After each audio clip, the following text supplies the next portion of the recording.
Depuis 3 semaines, une plainte a été déposée sur le bureau du procureur général près la cour d'appel de Lomé dans une affaire de justice matrimoniale dans laquelle des enfants revenant de l'école ont été kidnappés.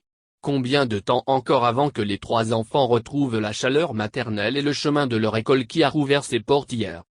Parmi les mots qui font dire que la justice togolaise est ankylosée, il y a la lenteur dans le traitement des dossiers. Surtout des dossiers qui devraient connaître des suites diligentes du fait de leur urgence ou de la force majeure dont ils sont revêtus. Raison pour laquelle le nouveau président de la Cour suprême est allé plus loin, disant que ce n'est pas tant la lenteur qui pose problème, mais plutôt le côté nébuleux de la justice.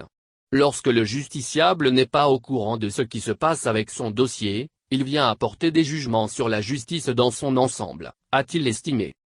Depuis le 12 août 2021, la mère de 3 enfants a déposé une plainte, suite à l'enlèvement de ses enfants sur le chemin de retour de l'école.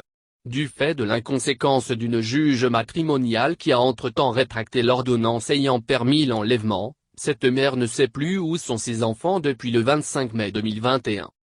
Dans l'exposé du Conseil de la mère, celle-ci porte plainte contre le capitaine Karou et le sieur Batchassi, tous 2 officiers de police judiciaire, et le sieur Nolom Hugo Chukwou, son époux, pour enlèvement de mineurs et complicité d'enlèvement de mineurs conformément aux dispositions des articles 447 et suivants du Code de procédure pénale, les articles 378, 379, 382 du Code de l'enfant et 48 et 51 du nouveau Code pénal. Mais 3 semaines plus tard, le statut que demeure.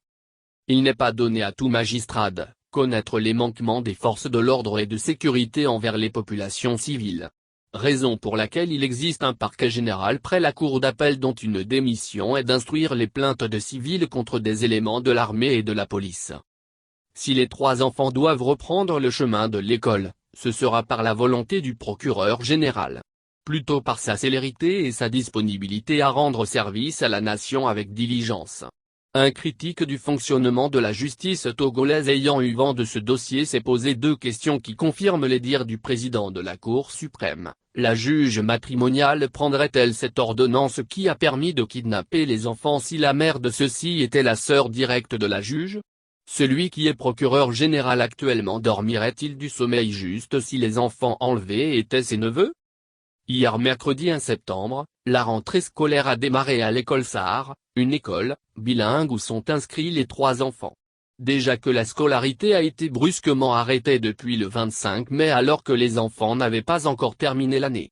Bien malin qui pourra dire s'ils seront libérés et remis à leur mère pour qu'ils rejoignent leurs camarades à l'école. Comme tous les autres enfants scolarisés du Togo en général, et ceux de l'école Sahar en particulier.